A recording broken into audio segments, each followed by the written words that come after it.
Think about that one thing on your to-do list. You know the one.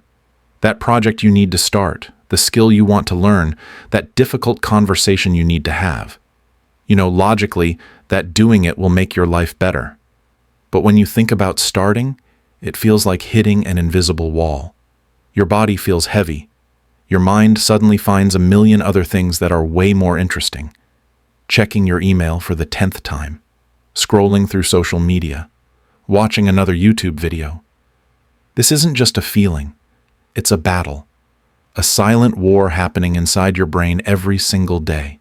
And that task, the one you're avoiding, is just sitting there in the back of your mind, draining your energy, stealing your focus, and whispering that you're lazy. But what if you're not lazy?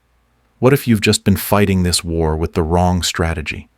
What if I told you there's a way to call a truce, to sneak past that invisible wall, using a simple brain trick that takes no motivation, no willpower, and only 5 minutes of your time? Stay with me, because the secret I'm about to share isn't just about getting things done. It's about taking back control. Oh, beat an enemy, you have to understand it. And procrastination is not just a single monster. It's a conflict between two parts of your brain. First, you have your prefrontal cortex. This is the logical, rational part of you. It's your inner planner. It knows you should go to the gym, work on your business, and eat healthy. It wants what's best for your future self. But then, you have your limbic system. This is the ancient, primal part of your brain. It's your inner toddler. It doesn't care about the future. It only cares about feeling good right now. It wants comfort, avoids pain, and seeks instant gratification. When you face a difficult or boring task, your limbic system screams, "Danger! This is hard. This is uncomfortable. Let's run away and watch cat videos." And because it's tied to your emotions, its voice is often louder and more powerful than your rational planner.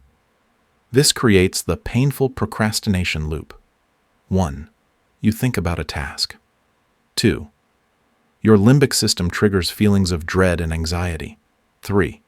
To escape that bad feeling, you do something easy and pleasurable instead. A dopamine hit. 4.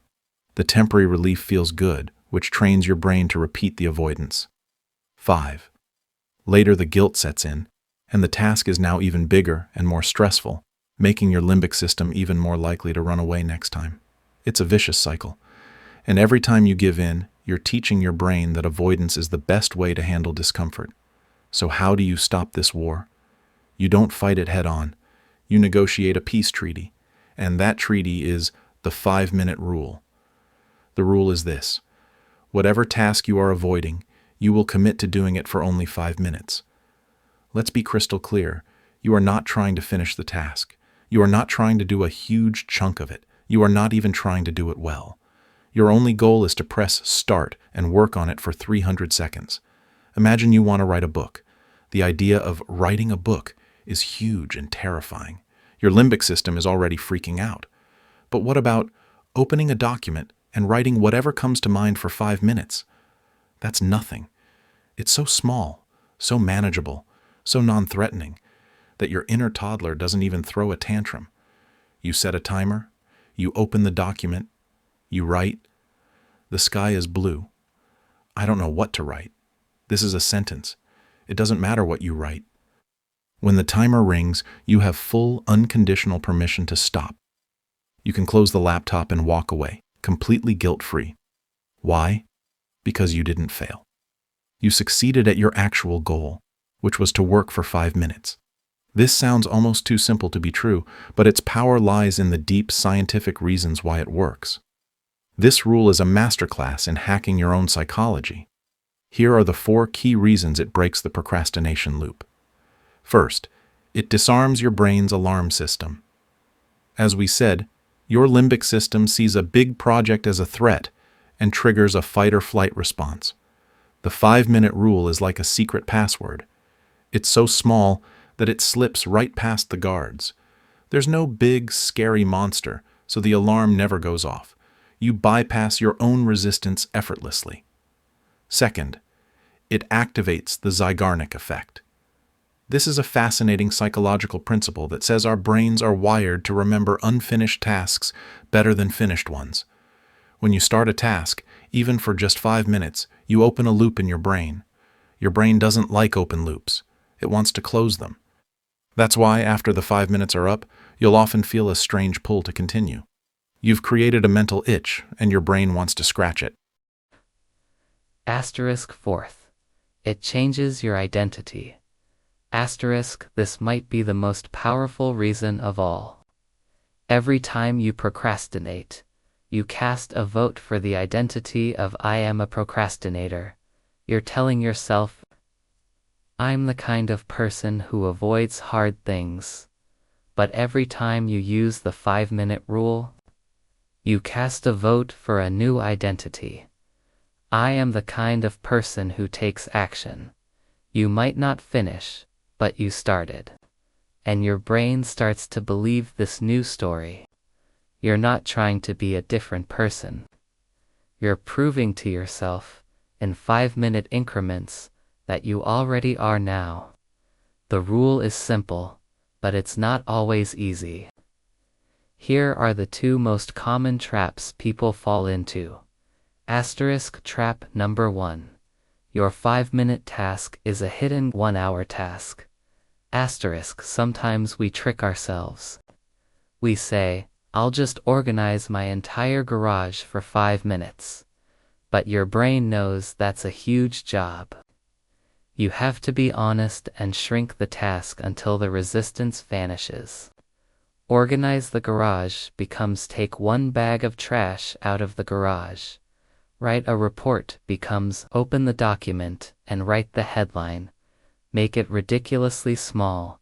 Asterisk trap number 2. You forget. The golden rule. Permission to stop. Asterisk, the magic of the 5-minute rule is the escape hatch. It's the absolute freedom to stop when the timer goes off.